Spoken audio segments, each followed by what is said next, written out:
Study IQ IAS, अब तैयारी हुई अफोर्डेबल। नमस्कार दोस्तों, स्टडी IQ देख रहे हैं आप और मैं हूं वरुण जौहरी। जय हिंद, जय भारत। कई दिनों से आपकी डिमांड आ रही थी एक टॉपिक की, और ये टॉपिक है Wolf Messing the mystery man. तो आज आपके लिए टॉपिक पर वीडियो लेकर हाजिर हैं हम। कई बार दोस्तों ऐसा होता है कि कुछ ऐसी शख्सियत होती हैं, ऐसे लोग होते हैं या ऐसे किस्से होते हैं जिन पर विश्वास कर पाना बहुत मुश्किल हो जाता है, और तब और ज़्यादा मुश्किल हो जाता है जब उनका नाता हो किसी ऐसी चीज़ों से जिनके बारे में लोग जिन पर विश्वास कम कर पाते हैं, जैसे कि जादूगरी या किसी के दिमाग को पढ़ना, टेलीपैथी, हिप्नोटिज़म। तो ऐसी चीज़ों पर विश्वास कम हो पाता है, लेकिन सवाल तब खड़ा हो जाता है जब ऐसे किसी शख्स का नाम दुनिया की जो सबसे बड़ी पर्सनालिटीज़ रही हैं, जो सबसे बड़े लोग रहे हैं, उनके साथ में शुमार हो। और ऐसे वैसे बड़े लोग नहीं जिनमें हिटलर का नाम शामिल है, जिसमें महात्मा गांधी का नाम शामिल है, स्टालिन का नाम शामिल है, मार्लिन मुनरो, एल्बर्ट आइंस्टीन। तो ऐसे लोगों के साथ जब एक ऐसे शख्स का नाम आ जाता है और उसके बारे में उन्होंने ना सिर्फ नाम आया होता है, उससे मिले होते हैं, उसकी जो एक साइकिक एबिलिटीज़ हैं, जो उसकी टेलीपैथी एबिलिटीज़ हैं, पावर्स हैं, उनको उन्होंने टेस्ट किया होता है, तो तब जाके एक सवाल खड़ा होता है कि क्या ये सब सच में हो सकता है, क्या ऐसी चीज़ें एग्जिस्ट करती हैं। तो आज बात करने वाले हैं वुल्फ मैसिंग के बारे में। आपको बताएंगे कई सारी ऐसी इन्फॉर्मेशन, कई सारी ऐसी जानकारियाँ और उनके लाइफ से जुड़े ऐसे फैक्ट्स और उनकी पावर्स, उनकी जो मिस्टीरियस पावर्स थी कि कैसे वो ये सब कुछ कर लेते थे। तो ऐसी कई जानकारियाँ जो आपने कभी सुनी होंगी, नहीं सुनी होंगी, लेकिन इससे ज़्यादा कुछ आज आपको पता चलने वाला है। तो क्यों आखिर कहा जाता था कि वुल्फ मैसिंग जब परफॉर्म करते थे तो ऐसा लगता था कि सामने कोई एलियन है जो परफॉर्म कर रहा है, या हिटलर ने क्यों उनके सर पर 2 लाख का इनाम रखवाया था, और अपनी वाइफ के मरने का एग्जैक्ट टाइम, एग्जैक्ट डे उन्होंने कैसे प्रेडिक्ट कर लिया था, कैसे उसकी भविष्यवाणी कर दी थी। और ऐसी तमाम सारी चीज़ें आज आपको पता चलने वाली हैं the mystery man Wolf Messing की लाइफ से रिलेटेड। तो आइए अब इस वीडियो को शुरू करते हैं। तो शुरुआत होती है 1899 से। 1899 10 सितंबर का दिन था जब वुल्फ मैसिंग का जन्म होता है पोलैंड के वॉर्सो के पास। एक जगह है, एक टाउन है, गोरा कैलवेरिया, वहाँ पे यहाँ पे इनका जन्म हुआ। और बताया जाता है कि उस समय पर जो ज्यूज़ थे उनकी लाइफ इस टाउन में, इस गोरा कैलवेरिया के जगह पर बहुत ही हार्ड होती थी। खुद वुल्फ मैसिंग के जो पिता थे वो भी किसी के बगीचे में माली का काम करते थे, गार्डनर का काम करते थे वहाँ पे।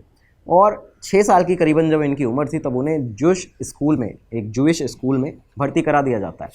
अच्छा, वुल्फ मैसिंग के बारे में बता दें कि उनका परिवार जो था वो काफ़ी ज़्यादा धार्मिक था, और बचपन से ही उनके माता पिता चाहते थे कि वुल्फ मैसिंग भी किसी धार्मिक एक्टिविटीज़ में पार्ट लेते रहें। एक समय की बात बताई जाती है कि उनके घर एक रब्बी आए हुए थे। अब रब्बी जो हैं वो जूइश रिलीजियस लीडर को कहा जाता है, जूइश धार्मिक गुरु को।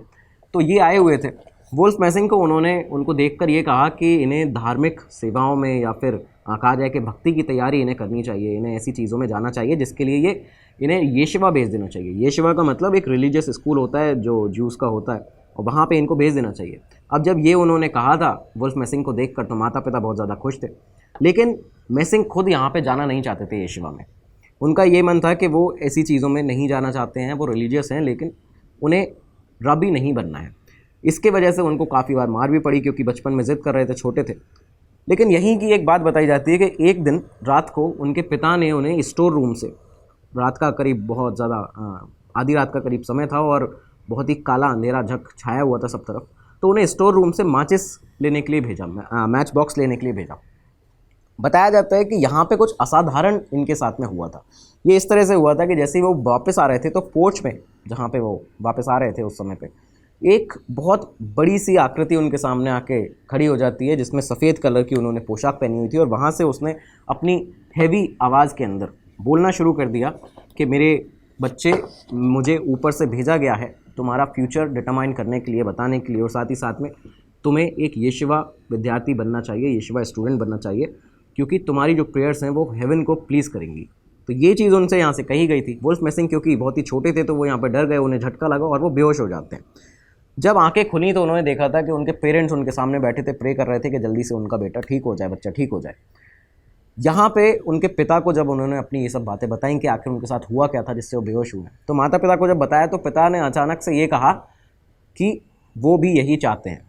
मतलब उनका ये कहना था कि ईश्वर भी यही चाहता है कि तुम इस काम में लगो और तुम येशिवा जाओ और येशिवा विद्यार्थी बनो। लेकिन कुछ दिन बाद वुल्फ मैसिंग को एक और बड़ा झटका लगता है। अब ये झटका कैसे लगा था कि उनके स्कूल में, जिस ज्यूइश स्कूल में वो थे, वहाँ पे एक ऐसा एक धार्मिक गुरु था जो कि रहने के लिए आते थे वहाँ पे। वो वहाँ पे रहने आते थे, जिनको मैसेंजर फ्रॉम हेवन कहा जाता था। ये जो गुरु थे, इन्हें जब देखा वुल्फ मैसिंग ने, उनकी आवाज़ को ध्यान से सुना, उनकी हाइट, पर्सनालिटी को देखा, तब वो ये समझ गए थे कि यही वो शख्स थे जिन्हें आधी रात को वहाँ पे वुल्फ मैसिंग के पास भेजा गया था, और उन्हें एक तरह से इन्फ्लुएंस करने के लिए कि वो येशिवा जा पाएँ। और तब वो ये समझे कि ये सब कुछ रचा हुआ उनके पिता का था। उस समय कोई ईश्वर ने आके उनसे ये सब बातें नहीं की थी, वो एक ये शख्स थे। और तब उनका इस एक इवेंट के बाद से जो रिलीजियस फेथ था, जो विश्वास था भगवान से, एक तरह से वो उठ चुका था। ये बात सामने आई, ये की फैक्टर साबित हुआ कि वो येशिवा नहीं गए, रब्बी नहीं बने। लेकिन इसी समय पर बताया जाता है कि माहौल क्योंकि देश का लगातार ख़राब हो रहा था, ठीक है, जर्मन ऑक्यूपेशन भी, ये जो वर्ल्ड वॉर थी उसका भी दौर आने वाला था, ये चीज़ें जब शुरू होने वाली थी, तो इस समय पर ही वुल्फ मैसिंग की जो माता जी थी उनको हार्ट अटैक आता है और वो यहाँ पे एक्सपायर हो जाती हैं, उनकी डेथ हो जाती है।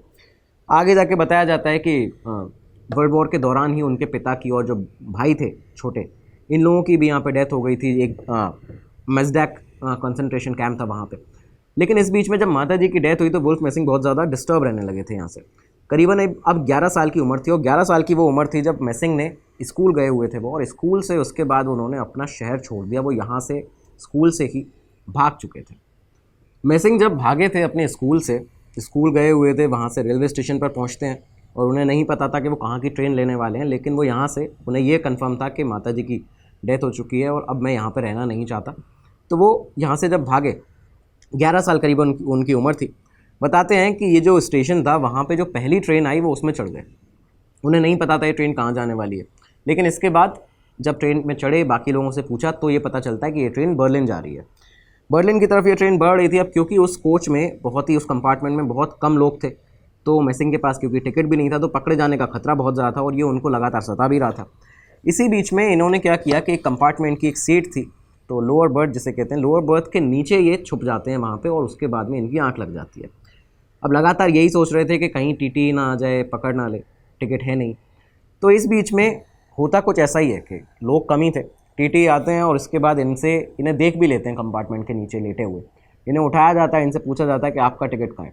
अब जब ये चीज़ होती है तब वुल्फ मैसिंग ने क्या किया, ये एक तरह से पहला इंसिडेंट था जब उन्हें पता चला कि इनका जो सबकॉन्शियस माइंड है या जो इनकी मेंटल एबिलिटी है वो कितनी ज़्यादा है, ये टेलीपैथी एबिलिटी इनकी कितनी ज़्यादा है, और इनके पास कुछ ऐसी शक्तियाँ भी मौजूद हैं।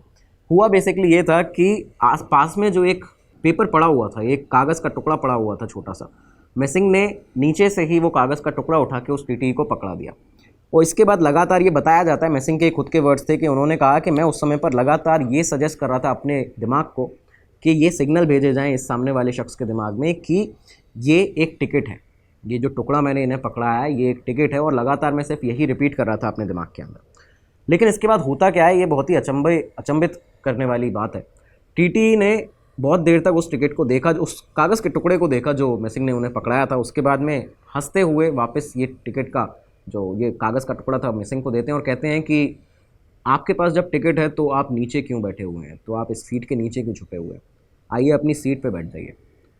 मैसिंग को यहाँ से पता चला कि पावर ऑफ सजेशन और उनकी जो टेलीपैथी एबिलिटीज़ थी, जो मेंटल एबिलिटी थी सजेस्ट करने की, किसी को अपने विचार सामने वाले के अंदर डालने की, वो कितनी ज़्यादा है, और उनमें कहीं ना कहीं कोई ऐसी पैरा साइकोलॉजिकल जो एबिलिटीज़ हैं वो यहाँ पे मौजूद है। दोस्तों, इस कहानी में आगे बढ़ने से पहले सिर्फ एक अनाउंसमेंट आपके लिए करना चाहते हैं। स्टोरी टेलिंग और कम्युनिकेशन का एक बहुत अच्छा कोर्स स्टडी IQ आपके लेकर आया है, और यहाँ पर आपको सिर्फ स्टोरी टेलिंग या कम्युनिकेशन नहीं, रिसर्च करना भी सिखाया जाता है कि आखिर रिसर्च कैसे की जाती है कंटेंट की, कंटेंट को बनाया कैसे जाता है। तो ये जो बैच है आपके लिए बहुत ही अफोर्डेबल प्राइजेस पर मेंटरशिप के साथ अवेलेबल है।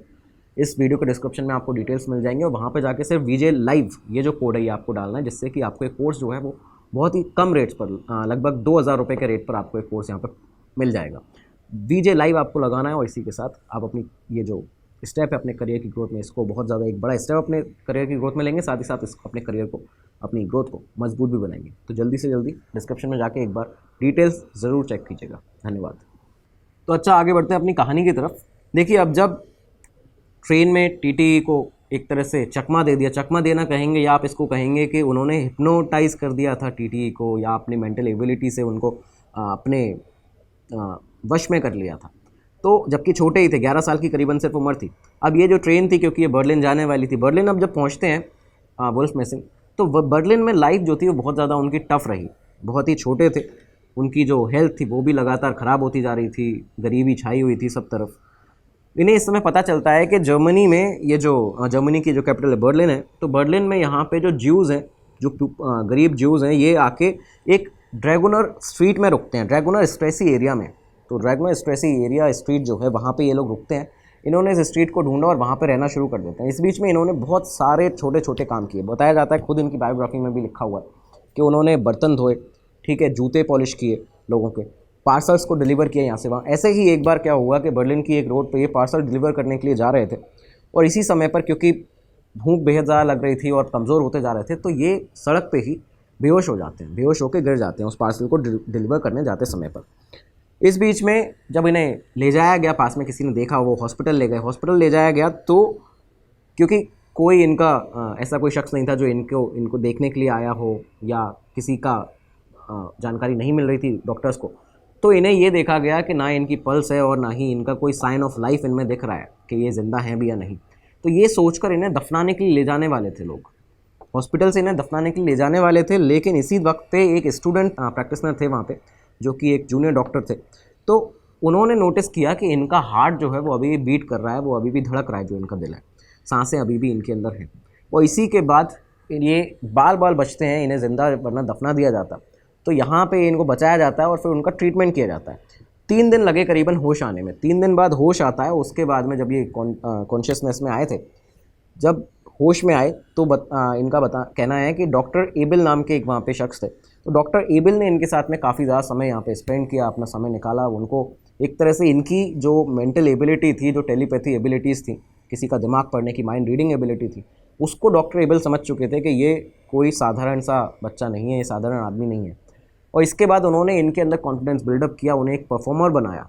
बेसिकली जो डॉक्टर एबिल थे उन्होंने इनकी लाइफ में एक बहुत बड़ा रोल प्ले किया यहाँ पे। और उसके साथ ही जब ये पूरी तरह रिकवर हो गए तो डॉक्टर एबिल ने इन्हें इनके पहले मैनेजर से मिलवाया। अब ये पहला मैनेजर जो था वो थे मिस्टर ज़ेलमिंस्टर। मिस्टर ज़ेलमिंस्टर जो थे एक बहुत ही गुस्से वाला इंसान, जो कि अलग अलग सर्कस या अलग अलग म्यूजियम्स का उनके पास कॉन्ट्रैक्ट था, उनके कनेक्शंस थे, और वहाँ पे वो लोगों को भेजते थे। इसी के तहत वुल्फ मैसिंग को एक बर्लिन पैनोप्टिकम म्यूज़ियम में बेच दिया जाता है मिस्टर ज़ेलमिंस्टर के द्वारा। मिस्टर ज़ेलमिंस्टर ने ऐसे इनको बेच दिया था जैसे कि वो इनके स्लेव हैं, वुल्फ मैसिंग। और उसके बाद बर्लिन के इस म्यूज़ियम में यहाँ पे उन्हें एक बुत की तरह, एक पुतले की तरह खड़ा कर दिया गया था। वहाँ पे वो लोगों को एंटरटेन करते थे। तो ये सब चीज़ें यहाँ पे चलती हैं इनकी लाइफ में। लेकिन इस समय से ही इन्होंने जो अपनी एबिलिटीज़ थी, माइंड रीडिंग जो इनकी एबिलिटी थी, उससे लोगों को अपने वश में करना शुरू कर दिया था। ये अपनी कलाएँ दिखाते थे, इस तरह से लोग एंटरटेन होते थे तो पैसा आता था, जो इनके मैनेजर्स थे उनके पास पैसा आता था। तो धीरे धीरे इनका नाम भी यहाँ पर बढ़ने लगा था। अब इस समय की बात बताई जाती है कि जब ये इस म्यूज़ियम में थे बर्लिन के, तो पैनोप्टिकम में, तो वहाँ पे इनका जो शेड्यूल था पूरे हफ्ते भर का, वो ये था कि 4 दिन इनको हफ्ते के थे जो फ्री मिलते थे। उन दिनों में बताया जाता है खुद वुल्फ मैसिंग के द्वारा कि मैक्सिमम समय उन्होंने अपनी जो एबिलिटीज़ थी, साइकोलॉजिकल एक्सरसाइजेज़, उनको सही करने में लगाया। इन्होंने क्या किया कि हर दिन ये बर्लिन के एक मार्केट में निकलते थे और वहाँ पे जो साइकिक सेंसेस हैं उनको एक्टिवेट करते थे अपने। कोशिश करते थे कि जो बाकी दुकानदार हैं उस मार्केट के, उनके दिमाग में क्या चल रहा है उसको ये रीड कर पाए। और ऐसे कुछ इनर मोस्ट सीक्रेट्स उन दुकानदारों के, जैसे किसी के घर में क्या चल रहा है, किसी के घर में क्या प्रॉब्लम्स हैं, वाइफ के साथ लड़ाई हुई है या नहीं, या फिर जो पड़ोसी हैं उनके साथ में माहौल कैसा चल रहा है, उनके ड्रीम्स क्या हैं आगे के। तो ऐसी चीज़ों में ये पेनिट्रेट करने की कोशिश करते थे यहाँ पे, मतलब उनके थॉट्स में जाके घुसने की कोशिश करते थे उन दुकानदारों के। ऐसे करते हुए इन्होंने अपने 1 साल करीबन निकाला इन्हीं साइकोलॉजिकल जो एबिलिटीज़ थी उनको शार्प करने में। अच्छा, बताया जाता है कि अब करीबन उम्र जब इनकी 14 साल की हो चुकी थी, इन्हें एक बार फिर से बेच दिया जाता है। और इस बार बेचा गया था ज़ेलमिंस्टर के द्वारा ही दोबारा से। इन्होंने बेचा था एक बुश सर्कस में। तो बुश सर्कस जो कि यूरोप में बहुत ज़्यादा फेमस सर्कस था, काफ़ी ज़्यादा फेमस रहा, आप इसके बारे में जानकारी भी ले सकते हैं। यहाँ पे जाके इनकी लाइफ टोटली चेंज हो गई थी, क्योंकि अब ये सेलिब्रिटी बन चुके थे। बेसिकली हुआ क्या कि यहाँ पे जब इनके जो मैनेजर्स थे उन्होंने अलग अलग इनके शोज़ कराए जिसमें लोगों के ग्रुप को इकट्ठा कर दिया जाता था और वो लोग कुछ अपने दिमाग में सोचते थे और वुल्फ मैसिंग उस बात को एग्जैक्ट बता देते थे कि आखिर वो क्या सोच रहे हैं। तो ये जो एबिलिटी जो आज भी हम कई सारे वीडियोज़ देखते हैं, जो आज भी वायरल होते हैं लोगों के, अलग अलग लोगों के, तो यहाँ पे इस एबिलिटी के चलते जो इनके मैनेजर्स थे उन्होंने काफ़ी ज़्यादा पैसा कमाया और वुल्फ मैसिंग का नाम पूरे यूरोप में हो चुका था। अब इनके टूर्स भी स्टार्ट हो चुके थे, अलग अलग जगह टूर पर जाते थे। 1913 की ये बात बताई जाती है कि पहला टूर जो था इनका वो वियना में हुआ। वियना जाने वाले थे और वियना के जो पार्टर अम्यूज़मेंट पार्क है, तो वहाँ पे इनका प्राटर अम्यूज़मेंट पार्क में एक शो होने वाला था। ये शो हुआ, शो सुपरहिट रहा। इसी दौरान यहाँ पे आना होता है अल्बर्ट आइंस्टीन का। अल्बर्ट आइंस्टीन ज्यूरिख से आए हुए थे यहाँ पे वियना में, ठीक है। और नवंबर 1913 की ये बात है। आइंस्टीन का आना होता है, एक इनविटेशन उन्हें आया हुआ था आइंस्टीन को, convention of natural scientist of physicians का कन्वेंशन था, उसमें इनविटेशन था, तो उनका इस दौरान यहाँ पे आना हुआ। अच्छा, इस दौरान क्या था कि वुल्फ मैसिंग का नाम भी हो चुका था, तो एक और बड़े साइंटिस्ट थे सिगमंड फ्रूड। सिगमंड फ्रूड के अपार्टमेंट में यहाँ पे वुल्फ मैसिंग को बुलाया जाता है। वुल्फ मैसिंग वहाँ पे थे और सिगमंड फ्रूड ने अल्बर्ट आइंस्टीन को भी वहाँ पे इनवाइट किया हुआ था, वो भी आए हुए थे। इस दौरान फ्रूड क्योंकि जानते थे कि इनकी जो एबिलिटीज़, जो पावर्स हैं, एक तरह से उनकी जो पावर्स हैं दूसरे के माइंड को रीड करने की, तो ये काफ़ी ज़्यादा और ये एक बहुत ही फेमस हो रहे हैं ये पूरे यूरोप के अंदर। तो सिगमंड फ्रूड ने आइंस्टीन के सामने वुल्फ मैसिंग से कहा कि आपकी एबिलिटी को इसी समय इमीडिएटली चेक किया जाए एक बार। इन्होंने क्या किया था कि बेसिकली फ्रूड कुछ सोचेंगे अपने दिमाग में, वुल्फ मैसिंग को उस बात को उसको एक तरह से माइंड रीड उनका करते हुए उसको अप्लाई करना है। अब ऐसे में क्या हुआ कि इन्होंने, वुल्फ मैसिंग यहाँ पे खड़े होते हैं और सिगमंड फ्रूड अपने दिमाग में कुछ सोचते हैं। इसी के दौरान वुल्फ मैसिंग खड़े हुए और वॉशरूम में जाके एक सीज़र लाते हैं और सीज़र से आइंस्टीन की दाढ़ी के 2 बाल काट के फ्रूड को दे देते हैं। जब ये चीज़ हुई थी पूरी, तो इसके बारे में बताया जाता है कि फ्रूड ने एग्जैक्टली यही चीज़ अपने दिमाग में सोची थी कि वुल्फ मैसिंग आप वॉशरूम में जाइए, वहाँ से सीज़र उठाइए और उसके बाद 2 दाढ़ी के बाल काट के वुल्फ में ये एल्बर्ट आइंस्टीन के मुझे दे दीजिए। तो ये चीज़ जब यहाँ पे हुई तो इसके बाद आइंस्टीन भी स्माइल उन्होंने किया, उन्होंने कहा कि अच्छा ये इनका इंस्ट्रक्शन होगा, उनको पता चल गया था। और सिगमंड फ्रूड जो थे वो भी आश्चर्यचकित रह गए थे वुल्फ मैसिंग की इस कला से, एक तरह से उनकी इस पावर से कि आखिर कैसे उन्होंने इतना कॉम्प्लिकेटेड जो एक स्ट्रक्चर था, एक उनका एक्शन था, जो उनका मेंटल इमेज उन्होंने फॉर्म की थी, वो एक्चुअल में इन्होंने यहाँ पे करके दिखा दिया था। तो ये पहली बार इनका नाम जुड़ा सिगमंड फ्रूड के साथ में, अल्बर्ट आइंस्टीन के साथ में, ठीक है। दुनिया भर में इसके और चर्चे होने लगे, दुनिया भर में इन्होंने कई लोगों से बातचीत भी की, मिलना जुलना हुआ, काफ़ी बड़े बड़े शोज़ कर रहे थे वुल्फ मैसिंग यहाँ पे, तो अपने पीक पे थे एक तरह से। इसी दौरान इनका आना होता है वापस से अपने होम टाउन में, वॉर्सो में, जो इनका वॉर्सो के पास में जो इनका पोलैंड में 1921 में इनका वापस आना होता है। वहाँ पे जब आए तो कंडीशन जो थी, जब ये छोड़ के गए थे अपने घर को 11 साल की उम्र में, उससे अब कंडीशन बहुत ज़्यादा बदल चुकी थी। साथ ही साथ में इनकी उम्र जो थी वो भी 22 साल हो चुकी थी। 11 साल की उम्र में घर छोड़ के गए थे, 22 साल के हो चुके थे, तो अब ये समय बहुत ज़्यादा हो गया था। और यहाँ पे जब ये वापस आए तो इन्हें एक बार फोर्स किया गया आर्मी में, पोलिश आर्मी में भर्ती करने के लिए। 1 साल के लिए इन्होंने वहाँ पे जाके बताया जाता है कि ट्रेनिंग भी की, ट्रेनिंग वगैरह के लिए गए, लेकिन अगले ही साल इन्होंने आर्मी को छोड़ दिया और फिर से सिविलियन बन चुके थे। अच्छा, इसके बाद अब वॉर्सो में ही यहाँ पे इन्हें अपने दूसरे मैनेजर मिलते हैं, मिस्टर कोबैक। मिस्टर कोबैक एक अलग इनके मैनेजर थे और ये पूरी तरह से अलग थे ज़ेलमिंस्टर से। ज़ेलमिंस्टर एक बहुत ही गुस्से वाला शख्स था और मिस्टर कोबैक जो थे बहुत ही हंसमुख, बहुत ही हैंडसम एक शख्स हुआ करते थे, जो इनके मैनेजर बन चुके थे। और एक बार फिर से इन लोगों ने अपने जो शोज़ थे, मिस्टर कोबैक ने इनके वुल्फ मैसिंग के वर्ल्ड टूर्स जो थे वो कराने शुरू कर दिए। पेरिस, लंदन, जिनीवा, रोम, स्टॉकहोम, तो ये सारी जगह पे, रीगा, तो इन जगहों पे इनके शोज़ लगातार चल रहे थे। इसी के दौरान बताते हैं कि 1927 में एक बार इंडिया भी आना हुआ था, भारत आना हुआ था वुल्फ मैसिंग का। भारत क्यों आए थे? क्योंकि यहाँ पे महात्मा गांधी, बताते हैं वुल्फ मैसिंग के खुद के वर्ड्स थे कि भारत के एक लीडर, एक स्पिरिचुअल लीडर महात्मा गांधी से यहाँ पे मिलने के लिए गया हुआ था। महात्मा गांधी जो थे वो मेरे एक्सपेरिमेंट से, वो मेरे पावर्स से बहुत ज़्यादा इंटरेस्टेड थे उसमें, और वो उन्होंने एक तरह से मुझे यहाँ पे मिलने के लिए बुलाया भी था। और मैं उनसे जब मिला तो मुझे काफ़ी ज़्यादा उनसे मिलकर अच्छा भी लगा था, क्योंकि वो भी अपने आप में एक अलग ही शख्सियत थे। तो ये मैसिंग के वर्ड्स थे। क्या हुआ था इस मीटिंग में गांधी जी के साथ वुल्फ मैसिंग की, कि गांधी जी ने इन्हें एक टास्क दिया था, एक बहुत ही सिंपल टास्क, कि एक हॉल में ये लोग बैठे हुए थे और वहाँ पे एक टेबल के ऊपर एक फ्लूट रखी हुई थी। फ्लूट अगर हम अपने भारतीय भाषा में उसको देखें तो एक तरह से बीन, जो जैसे सपेरे की जो एक बीन होती है, वो वहाँ पे रखी हुई थी। गांधी जी ने कहा कि आप ये बीन उठाइए और रैंडमली आपका जो मन करे, आपके जो दिमाग में आदेश आ रहे हो, आप उससे किसी को भी यहाँ पे इस हॉल में लोगों को दे सकते हैं, किसी को भी। यहाँ पे वुल्फ मैसिंग ने उस बीन को उठाया। उसके बाद में ये एक जाके एक स्ट्रेंजर शख्स को अपने आप ही उनके दिमाग में ऐसा आया उस बीन को उठाते ही कि इसे देनी चाहिए। उन्होंने वो बीन जाके उस शख्स को दी और वो एक्चुअल में एक सपेरा निकलता है शख्स। वो सपेरा था, उसके पास में उसके झोले में एक क्या कहा जाए कि एक डलिया थी जिसमें कोबरा, एक ट्रेंड कोबरा जो था वो बंद था। इसके बाद उसने उस बीन को बजाया और उस कोबरा ने इन लोगों को अपना जो डांस था एक तरह से वो दिखाया। तो ये एक पूरा सिनेरियो था जब बताया जाता है कि वुल्फ मैसिंग की जो क्षमताएं थी वो इस तरह की थी कि वो आदमी का दिमाग रीड कर लेते थे। लेकिन यहीं पे भारत में ही वुल्फ मैसिंग ने एक और अपना स्टेटमेंट दिया था। उन्होंने ये कहा था कि भारत के ऐसे लेजेंडरी योगीज़ हैं, भारत के ऐसे साधु संत हैं जिनसे मैं एक तरह से ईर्ष्या करने लगा हूँ। क्यों करने लगा हूँ ईर्ष्या? क्योंकि ये लोग हफ्ते हफ्ते भर, महीने महीने भर एक बिल्कुल ऐसी स्थिति में चले जाते हैं जहाँ पे ये एक गहरी गतिरोध स्थिति में, जहाँ पे ये ध्यान में घंटों, दिनों, महीनों गुजार देते हैं। और मैं इनसे इस चीज़ में ईर्ष्या करता हूँ कि मैं ऐसा क्यों नहीं कर पाता, क्योंकि मेरा जो पर्सनल रिकॉर्ड है वो सिर्फ 3 दिन का है। तो मैं सिर्फ 3 दिन तक किसी ध्यान में जा सकता हूँ और ये लोग जो हैं वो महीनों महीनों भर, हफ्ते हफ्ते भर यहाँ पे रहते हैं ध्यान के अंदर। तो ये यहाँ पे इनका कहना था भारत के योगीज़ के लिए। तो ऐसे ही वुल्फ मैसिंग जो थे वो दुनिया भर में घूम रहे थे। अब पूरे दुनिया के बड़े बड़े लोग, 20वीं शताब्दी के सबसे बड़े लोग जो थे वो उनका नाम भी जानते थे, उनको पहचान भी रहे थे। एक और उनकी मिस्टीरियस पावर का एक किस्सा सामने आता है कि एक पोलैंड में ही जगह थी क्रैको। तो क्रैको में एक बहुत ही हैंडसम सा एक आदमी आता है एक क्रैको के पास एक गांव में, ठीक है। और ख़ुद को उस आदमी ने बताया था कि मैं एक अमेरिकन हूँ और मैं कल्चर के ऊपर लिखता हूँ, मैं एक राइटर हूँ बेसिकली, तो मैं एक अमेरिकन राइटर हूँ। वो उस गांव में आता है और वहाँ पे जब आया तो विलेजर्स ने उसको, जो गांव वाले थे, उन्होंने वेलकम भी किया।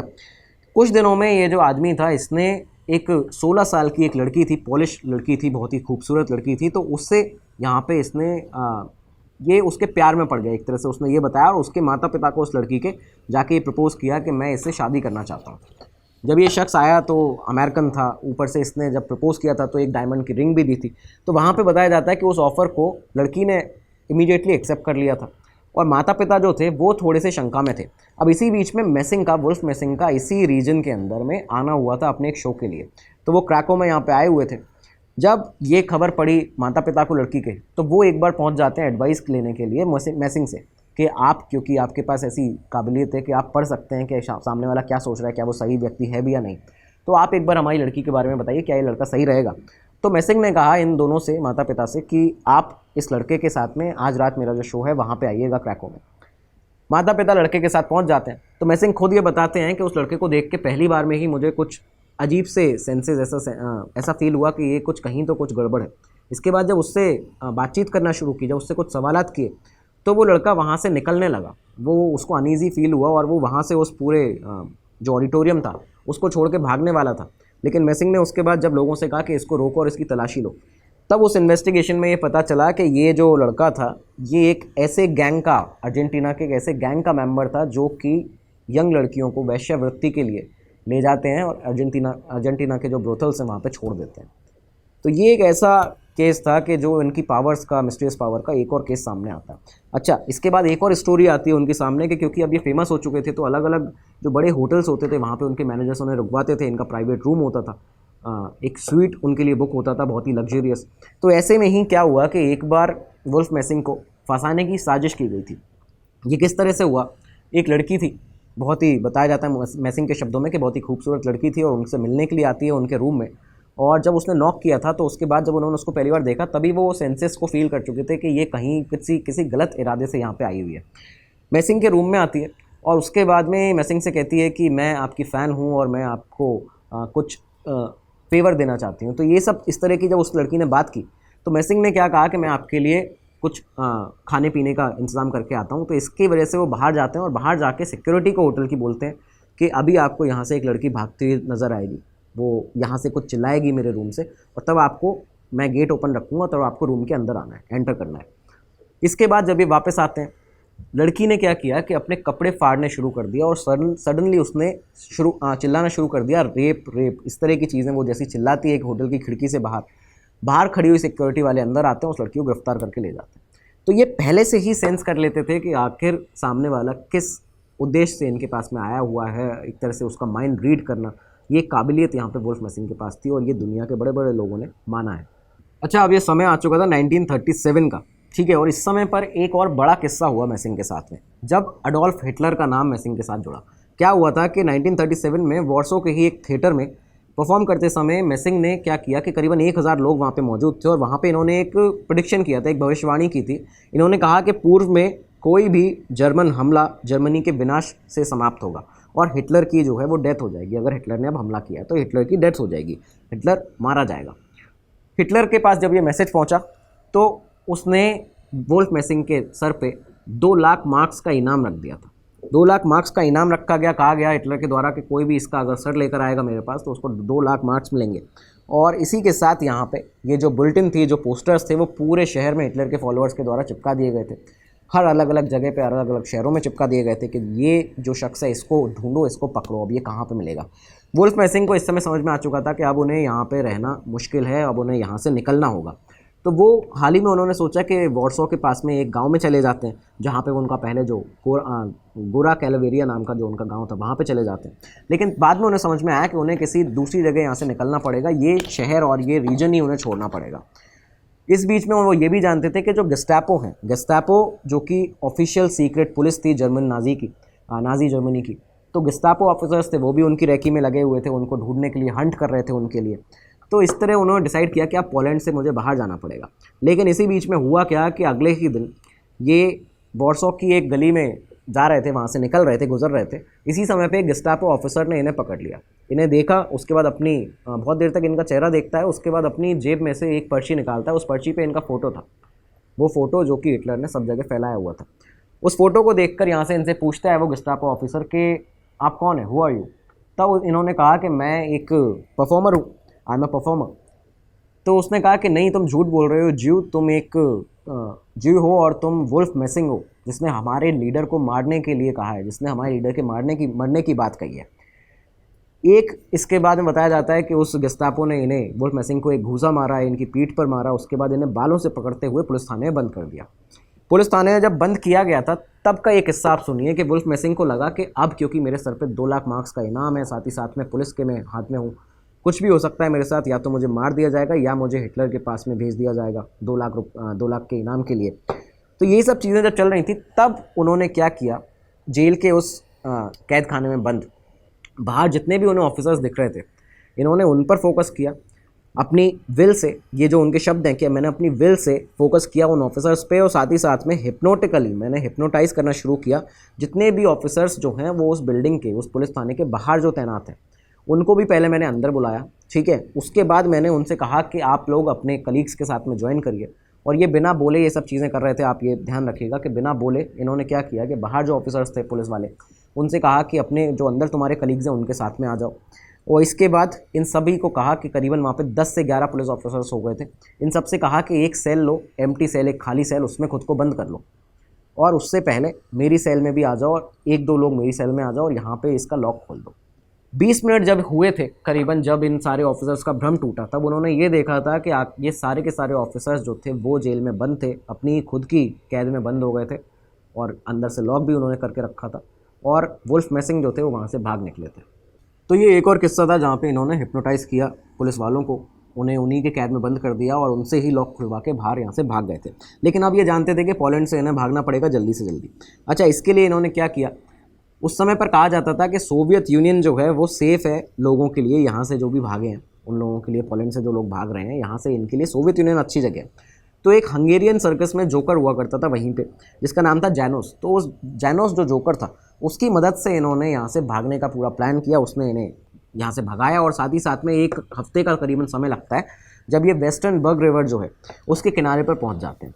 अब यहाँ पे पहुँचते हैं, इन्होंने डिसाइड किया था कि जब ये यहाँ सोवियत यूनियन पहुँचेंगे तो क्या करेंगे कि कल्चरल अफेयर्स डिपार्टमेंट होगा, जो भी जिस भी जगह ये रुकेंगे, जिस भी जगह पहुँचेंगे, वहाँ का जो भी कल्चरल अफेयर्स का डिपार्टमेंट होगा, वहाँ पे जाके खुद को रजिस्टर करेंगे। एक तरह से वहाँ पे उन लोगों को कहेंगे कि मैं एक परफॉर्मर हूँ और मैं इस तरह से यहाँ पे अब आके अपना परफॉर्मेंस करना चाहता हूँ और सेफली जिससे मुझे रखा जाए।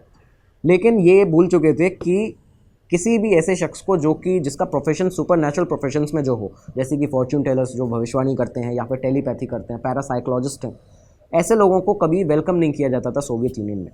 तो ये बातें यहाँ पे भूल रहे थे। इन्होंने काफ़ी बार वहाँ पे समझाने की कोशिश की कल्चरल डिपार्टमेंट के उन लोगों को कि मैं जो मेरा काम है वो अलग है, मैं ऐसे काम नहीं कर रहा हूँ, मेरा काम करने का तरीका भी अलग है और आपको इससे कोई भी हानि नहीं होगी, नुकसान नहीं होगा। काफ़ी बार समझाया, तब जाके अंत में जो कल्चरल डिपार्टमेंट के अफेयर्स के जो ऑफिसर्स थे उन्होंने यहाँ पे इन्हें एक आर्टिस्ट के ग्रुप में शामिल करवा दिया, जिसमें इनकी लास्ट परफॉर्मेंस रखी जाती थी हमेशा। और ये जो ग्रुप था ये ब्रेस्ट जो रीजन है वहाँ पे जाके परफॉर्म करने वाला था। ये काफ़ी समय तक उनके साथ परफॉर्म करते रहे सोवियत यूनियन में। वहाँ पे भी इनके बारे में चर्चाएं होने लगी थी, बड़े बड़े लोगों के तक इनका नाम पहुँचने लगा था। उन्हें मिन्स्क भेज दिया जाता है, ठीक है, मिन्स्क भेजा जाता है परफॉर्मेंस के लिए। और यहाँ पे मिन्स्क में क्या होता है कि कुछ हाई अथॉरिटीज़ थी जिनका ध्यान इनकी तरफ आकर्षित होता है। तो यहाँ एक सेक्रेटरी हुआ करते थे रिपब्लिक सेंट्रल कमेटी के, जिनका नाम था पेंटेलिमॉन पोनोमारेंको।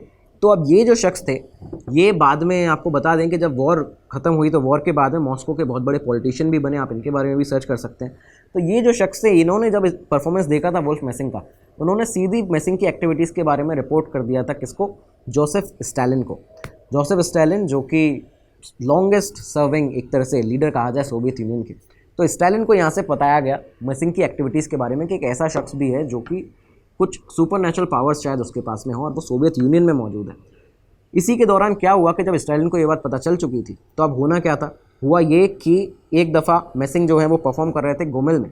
गोमेल में एक क्लब के अंदर परफॉर्म कर रहे थे। 2 केजीबी के एजेंट आते हैं, 2 केजीबी के बड़े अफसर आते हैं, उस हॉल में एंटर करते हैं जहाँ पे परफॉर्म कर रहे थे, और उसके साथ ही मेसिंग को अपने साथ में ले जाते हैं। शो को रुकवाया उन्होंने, पर्दा गिराया और उसके बाद मेसिंग को अपने साथ में ले गए। मेसिंग ने उन्हें कहा कि मुझे अभी यहाँ पे खाने का बिल जो है मेरा वो पे करना है। तो केजीबी के अफसर्स ने कहा कि वो सब हम देख लेंगे, हम पे कर देंगे। मेसिंग ने कहा कि मेरा सूटकेस जो है वो होटल के कमरे में है। उन्होंने कहा कि तुम्हारा सूटकेस जो है वो कहीं नहीं जा रहा है। तो यहाँ से मेसिंग समझ चुके थे कि भाई ये मुझे कुछ भी बताना चाहते नहीं है कि कहाँ मुझे ले जाया जा रहा है। और उसकी सेंसिटिविटी, उस सीक्रेटिवनेस जो थी उस पल की, वो प्रॉपर तरीके से समझ चुके थे कि मुझे कहीं पे बड़े किसी शख्स के पास ले जाया जा रहा है। इसके बाद फाइनली उन्हें सेंट्रल मॉस्को में एक बड़ा सा होटल था, वहाँ पे ले जाया जाता है। और वहाँ पे एक डीलक्स स्वीट जो था वो पहले से इन लोगों के लिए बुक था। ये यहाँ पहुँचते हैं, ये खुद बताते हैं कि एक बहुत बड़ा सा लेविश फर्निश्ड लिविंग रूम था जहाँ पे इन्हें बैठाया गया। 1 घंटे तक करीबन अकेले बैठे रहे। इसके बाद में यहाँ पे एक शख्स सामने आते हैं। ये शख्स थे जो कि सिविलियन ड्रेस में थे, ठीक है, एक अफसर की ड्रेस में थे, जिनका नाम था अलेक्जेंडर विशेव। तो अलेक्जेंडर विशेव जो थे वो पर्सनल सेक्रेटरी हुआ करते थे जोसेफ स्टालिन के।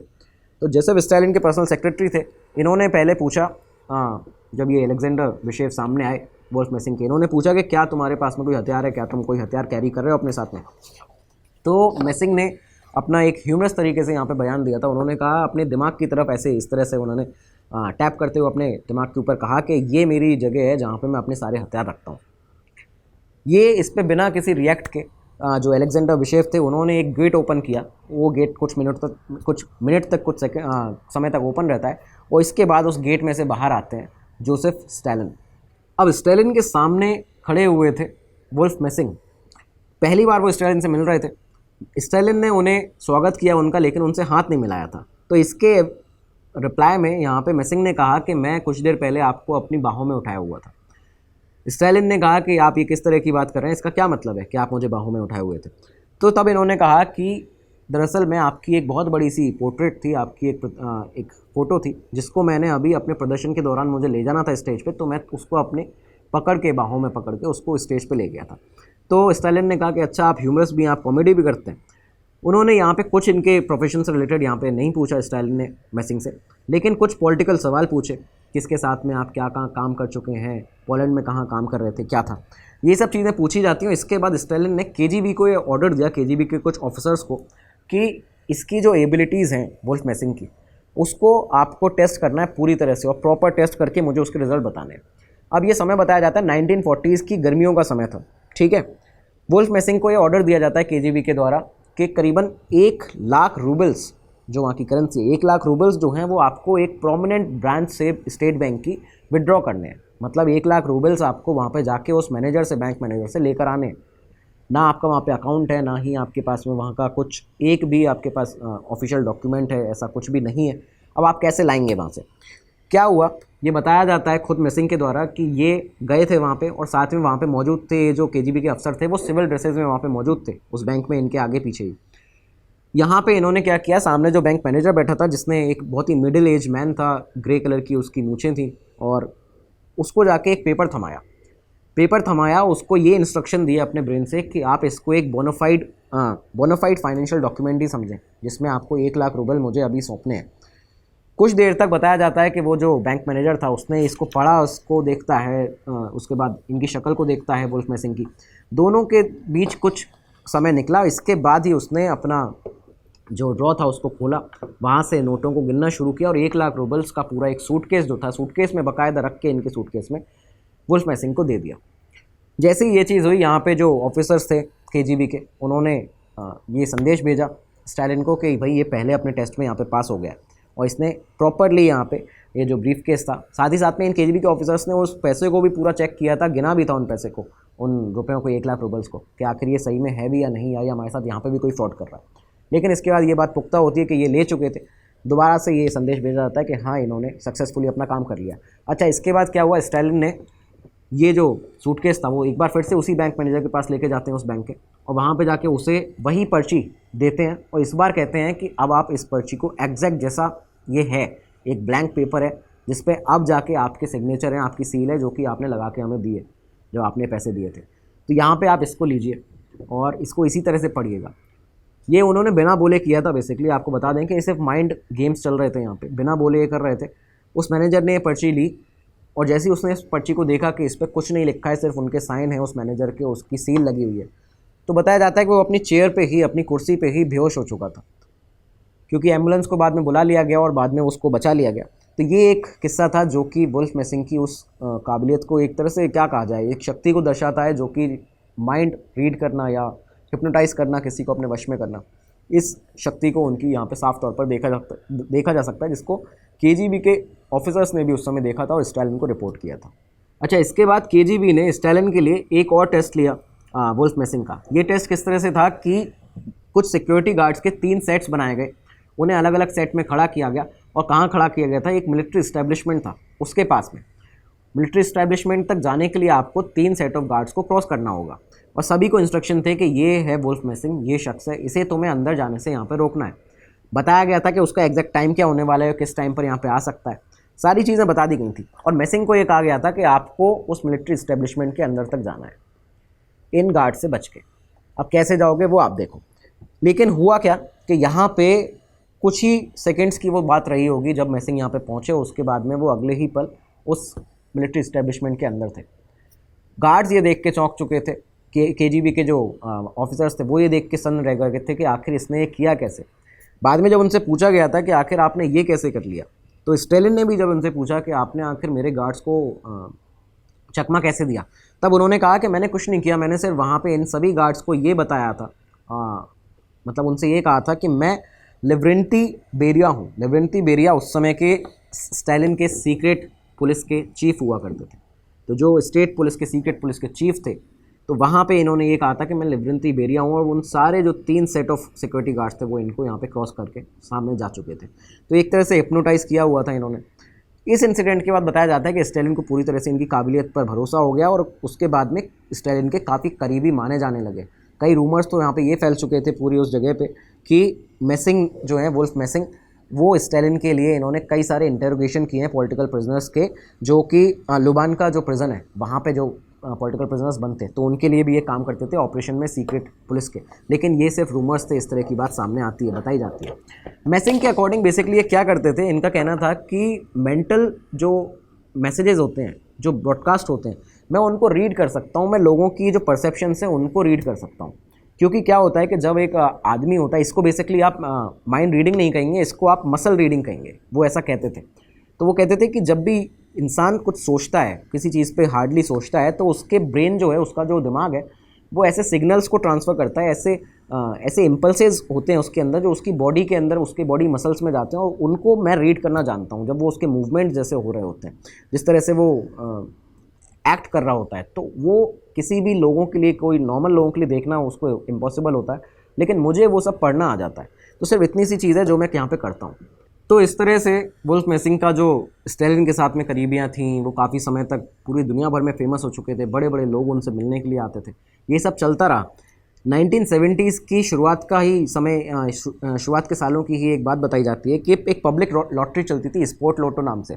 तो स्पॉट लोटो नाम से ये जो लॉटरी थी, जहाँ पे उनकी एक साथी ने स्टालिन से कहा कि क्या हम ऐसा कर सकते हैं कि ये जो लॉटरी है बेसिकली, इसमें कुछ बॉल्स का काम होता था, कि कुछ बॉल्स थी, 7-8 बॉल्स होती थी, उनको घुमाया जाता था, उसके बाद में वो बॉल का जो मूवमेंट है अगर वो सही तरीके से हम जज कर लेते हैं तो क्या हम इस लॉटरी को एक तरह से अपने फेवर में कर सकते हैं। तो इनकी बेसिकली सहयोगी ने कहा कि क्या आप इनके मूवमेंट्स को घुमा सकते हैं कि ये हमारे अकॉर्डिंग काम करें और जिससे हम ये लॉटरी जीत जाएं, इसमें हम कितना ही बड़ा पैसा कमा सकते हैं।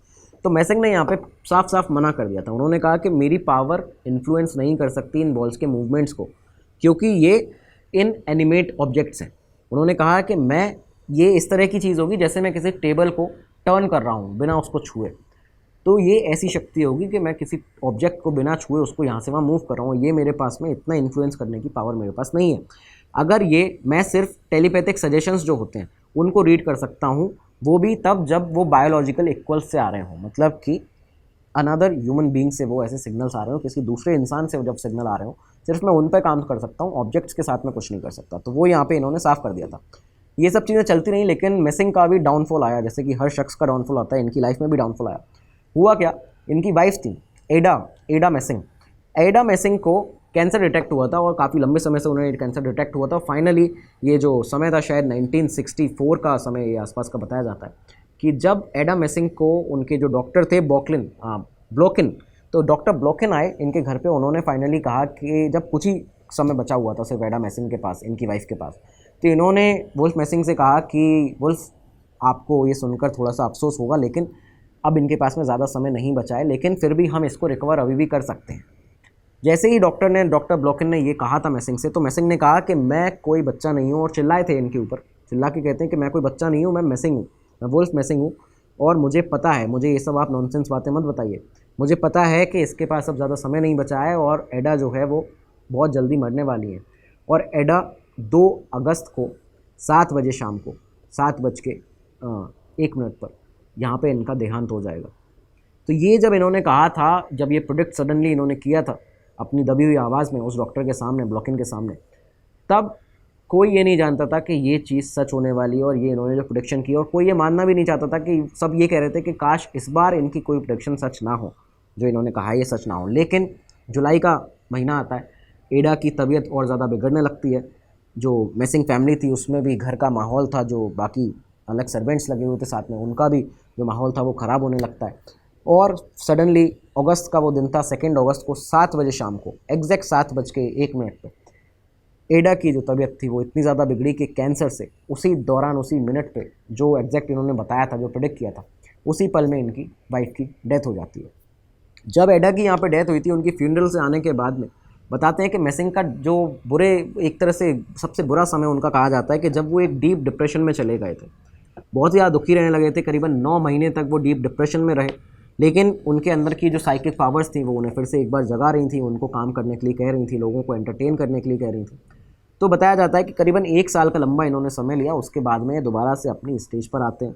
डेली जो एडा की जो कब्र थी वहाँ पे जाया करते थे विज़िट करने के लिए, और सिगरेट बहुत ज़्यादा पीने लगे थे, स्मोकिंग पहले से ही बहुत ज़्यादा करते थे, तो उनकी तबीयत भी बहुत ज़्यादा ख़राब रहने लगी थी, लेकिन दोबारा इस प्रोफेशन में आ गए थे। मेसिंग की एबिलिटीज़ के बारे में कई सारे लोगों ने रिसर्च भी की। आपको बता दें कि एक बहुत ही प्रोमिनेंट प्रोफेसर हुआ करते थे उस समय मॉस्को के, अलेक्जेंडर किटे गोडोस्की जो थे, तो उन्होंने यहाँ पे वो इस पे रिसर्च कर रहे थे, इनके दिमाग पे, इनकी एक तरह से एबिलिटीज़ के ऊपर। तब उन्हें जब कोई सिक्स सेंस से रिलेटेड उन्हें कोई एक ठोस सबूत नहीं मिला, तब उन्होंने अपनी एक रिपोर्ट पेश की थी। उन्होंने उस रिपोर्ट में कहा कि मेसिंग जो है उनके पास में कुछ एक्स्ट्रा ऑर्डिनरी पावर्स हैं। बेसिकली ये पावर्स ऐसी हैं जो कि किसी से भी कैपेबल हैं ऐसा कराने के लिए, किसी से भी कोई भी कमांड उसको दे के कुछ भी काम कराने के लिए, लेकिन इसमें कुछ भी सुपर नेचुरल नहीं है, ये बस इनकी एक गिफ्ट है, ये जो इन्हें गॉड गिफ्ट मिली हुई है, ये सिर्फ वो है। लेकिन वुल्फ मेसिंग जो थे वो बेसिकली हिप्नोटाइज करते थे लोगों को। ये आप ऐसे मान सकते हैं कि उनका खुद का एक स्टेटमेंट आया था, उन्होंने प्रमाण दिया था। बेसिकली उन्होंने कहा था कि एक प्रमाण है जिसमें मैं आपको एक प्रोफेशनल सीक्रेट बताने वाला हूँ। उन्होंने ये बताते हुए एक किस्सा बताया था। उन्होंने कहा कि एक बार क्रेमलिन में मुझे स्टालिन ने बुलाया, क्रेमलिन में स्टालिन ने मुझे बुलाया, और स्टालिन को ये लगता था कि उसको एक बहुत ही हाई ओपिनियन था अपने आप पे कि मुझे कोई कैसे बेवकूफ़ बना सकता है और मेरे गार्ड्स को कोई कैसे बेवकूफ़ बना सकता है। तो स्टालिन ने बुलाया मेसिंग को और मेसिंग से कहा कि कॉमरेड मेसिंग, आज आपको इस बिल्डिंग से बाहर नहीं जाने दिया जाएगा इस एक पास के बिना, और ये पास जिस पे मेरे सेक्रेटरी के और मेरे साइन हैं, तो इस पास के बिना आपको यहाँ से नहीं जाने दिया जाएगा। अब आप देखते हैं आप कैसे यहाँ से बाहर निकलते हैं। इस पे स्टालिन ने क्या किया कि अपने गार्ड्स को इस बार बहुत ही सख्ती से उनके साथ में वो पेश आया था। उसने कहा उनसे कि आपको सज़ा मिलेगी अगर ये यहाँ से बाहर निकला और इस कार्ड के बिना निकला। तो यहाँ पे ये सी चीज़ें उसने की। उसके बाद उन्होंने अपने सेक्रेटरी को इंस्ट्रक्ट किया कि मैसिंग से करीबन 10 कदम दूर आप रहेंगे उसके पीछे, जब भी वो कहीं भी जाएगा उससे 10 कदम दूर आप इनके पीछे रहेंगे, ठीक है। इसके बाद उन्होंने कहा जाता है कि उन गार्ड्स को प्रॉपर उनका हुलिया उनको सामने खड़ा करके दिखाया, बताया कि भाई ये शख्स है, इसको आज बाहर आपको नहीं निकलने देना बिना पास के। लेकिन इसके बाद बताते हैं कि मैसिंग अपनी एक डीप ट्रांस स्टेट में जाते हैं, जो उनके खुद के वर्ड्स हैं कि मैं अपनी एक डीपेस्ट ट्रांस स्टेट में गया और उसके कुछ ही मिनटों बाद में मैं सामने उस सड़क पे खड़ा हुआ था जो कि उन गार्ड्स को क्रॉस करके सामने आती थी। तो यहाँ पे वो सीधा सीधा बताते हैं कि मैं वहाँ पे खड़ा हुआ था और जो गार्ड्स थे वो स्टेलिन की तरफ देख रहे थे लगातार। वहाँ पे जब ये खड़े हुए थे, वहाँ पे निकल चुके थे उनके सामने से, ये गार्ड्स जो थे वो स्टेलिन की तरफ देख रहे थे और अटेंशन की पोजीशन में थे। तो ये यहाँ पे साफ बताते हैं कि मैंने सिंपली हिप्नोटाइज़ किया था उन लोगों को और उसके बाद में यहाँ पे इस चीज़ में भी सक्सेसफुल हो चुका था। तो वुल्फ मैसिंग के साथ कई सारे ऐसे किस्से जुड़े रहे, लेकिन स्मोकिंग बहुत ज़्यादा करते थे और शराब पीते थे, तो उनकी तबीयत बहुत ज़्यादा ख़राब रहने लगी थी और इसकी वजह से ही उनके राइट कान के नीचे, जो राइट ईयर है उनका, उसके नीचे एक ट्यूमर हो गया था। जो ट्यूमर था उसको बाद में निकाल भी दिया गया। इस समय पे और कुछ रूमर्स हो रहे थे। रूमर्स जब ये बात पता चली कि उनके राइट कान के नीचे एक ट्यूमर था और कुछ लोग जो उनके साथ में थे वो ये कहते थे कि ये भी किसी नॉर्मल शख्स की तरह बीमार हो सकते हैं। मतलब लोगों को इतना उन पर विश्वास था, वो सोचते थे कि ये कोई सुपर ह्यूमन है और ये बीमार भी नहीं हो सकते। लेकिन उन्हें भी ट्यूमर हुआ, उनका ट्यूमर निकाला भी गया। लेकिन यहाँ पे कुछ रूमर्स भी उड़ने लगे थे। रूमर्स ये थे कि ये जो ट्यूमर था ये और कुछ नहीं, ये कोई डिवाइस होगा जो कि इनको एक्स्ट्रा कुछ पावर्स ऐसी देता होगा, प्रदान करता होगा, जिसकी वजह से ये जो वुल्फ मैसिंग है वो दूसरे लोगों की जो सेंसेस हैं उनको यहाँ पे रीड कर पाते थे। तो इस तरह के यहाँ पे रूमर्स उड़े, ठीक है। कुछ लोगों ने कहा कि अब जब ये ट्यूमर निकल चुका है तो इनकी ये जो अनयूजुअल गिफ्ट है, जो कि लोगों का माइंड रीड करना, हिप्नोटाइज करना, ये सब भी यहाँ से अब चला जाएगा, अब इनके पास में पावर्स नहीं बची होंगी। लेकिन इस समय पे एक और बात सामने आई थी कि कुछ वेस्टर्न गवर्नमेंट के कुछ ऐसी एजेंसीज थी, कुछ ऐसे साइंटिफिक ऑर्गेनाइजेशंस बताई जाती हैं, जिन्होंने 1 मिलियन रूबल्स देने का ऑफ़र दिया था, अनऑफिशियली 1 मिलियन रूबल्स देने का ऑफ़र किया था इस वुल्फ मैसिंग के ब्रेन के लिए, उनके दिमाग के लिए, जब वो मर जाते हैं उसके बाद। क्योंकि लोगों को समझ में आने लगा था कि अब ये इनके आखिरी दिन आने लगे हैं, अब ये यहाँ पे ज़्यादा दिन तक ये जीवित नहीं रह पाएंगे। मैसिंग का एक जो ऑपरेशन जिन डॉक्टर ने किया था, जिनका नाम था बोरिस पेट्रोस्की, वो हेड ऑफ सर्जरी थे उस समय पर, फर्स्ट मॉस्को मेडिकल इंस्टीट्यूट के, जो मॉस्को का फर्स्ट मेडिकल इंस्टीट्यूट था उसके उस समय पे हेड ऑफ सर्जरी थे बोरिस पेट्रोस्की। और बाद में इनका जो ऑपरेशन उन्होंने जो किया था, इसके बाद में बताया जाता है कि बोरिस जो थे वो अपने करियर के पीक पर पहुँचे और वो यूएसएसआर के मिनिस्टर ऑफ हेल्थ भी बने थे, ठीक है। लेकिन अंत सभी का होना है और अंत जो है वो सत्य है एक तरह से। 8 नवंबर 1974 का दिन आता है। मैसिंग को सडनली ये रिकवर भी हो चुके थे, लेकिन सडनली इन्हें किडनी फेलियर होता है और जिसकी वजह से हॉस्पिटल में ही इनकी मौत हो जाती है। वुल्फ मैसिंग की 8 नवंबर 1974 को मौत हो गई। और बता दिया जाए आपको कि सिर्फ 2 महीने हुए थे जब उन्होंने अपना 75वां बर्थडे सेलिब्रेट किया था। तो इसके 2 महीने बाद ही 75वें बर्थडे के उनकी वाइफ के निधन के करीबन 10 से 11 साल बाद इनकी यहाँ पर डेथ हो जाती है। और वुल्फ मैसिंग का जो शरीर था उसको दफना दिया जाता है उनको वो स्ट्रीक ज्यूइश सिमेट्री मॉस्को के अंदर, यहाँ पे इनके शरीर को, यहाँ पे इनकी एक तरह से कब्र भी बनी हुई है। तो यहाँ एक ऐसा शख्स जो कि अपनी अननेचुरल काबिलियत, कुछ ऐसी मिस्टीरियस अपनी रहस्यमयी चीज़ें, उनका दिमाग, उनके लोगों के दिमाग को पढ़ना, उनका टेलीपैथी एबिलिटीज़, सुपरनेचुरल पावर्स या कहें कि एलियन पावर्स, ऐसी चीज़ों के साथ एक शख्स जो इस दुनिया में था वो इस दिन चला जाता है।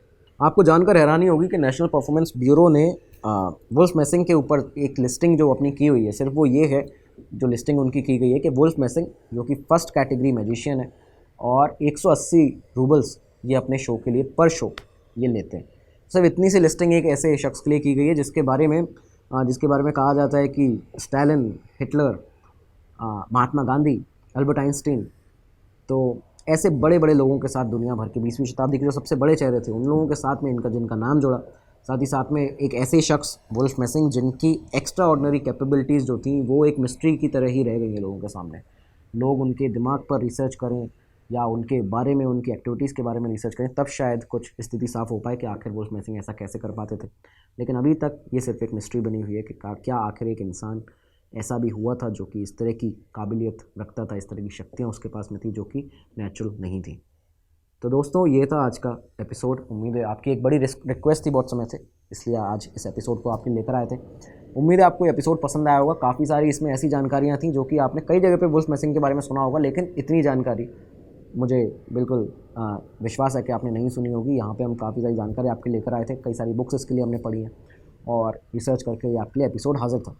तो ज़रूर बताइएगा कैसा लगा ये एपिसोड। मुझसे मेरे सोशल मीडिया हैंडल्स पर भी जुड़ सकते हैं, वहाँ भी हम आपके सवालों के जवाब देंगे। और बाकी आपके कोई सवाल हो तो इस वीडियो के डिस्क्रिप्शन में भी पूछ सकते हैं, इस वीडियो के कमेंट सेक्शन में पूछ सकते हैं, माफ़ कीजिएगा।